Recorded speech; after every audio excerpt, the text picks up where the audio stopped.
БГ Репорт, ето каква е истината след трагичната смърт на Румен Миков. В Ботевград, причинена от употреба на наркотици, твърдят, че той е получил смъртоносна доза фентанил от наркопродавач, който е добре познат в района с Прякора. Породилира този нещастник всеки ден, всяка вечер продава наркотици на хората всяка вечер от прозореца.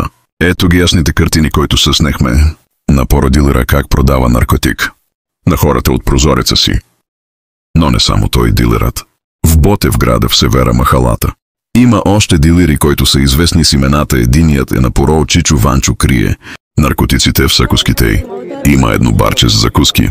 Сакусвалния той също продава наркотици, крие ги в сакуските, а другите известни дилери Азис и неговата жена дода също така Цоко снайпера и Абдула, който е наречен Прякора Би, и неговия помощник Веското Зарчето. Те се занимават с наркотици, също така са ли хвърли.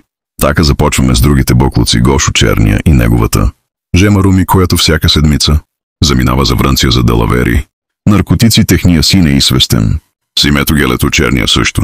Така и той подребява наркотици, но той взима от Поро, който Гелето Черния проси Парис, други наркомани от малка деца, стари хора за наркотици, за да си успокоят нервната система. Цял Ботевград е в ужас от наркотици. От малко до голямо използват наркотици.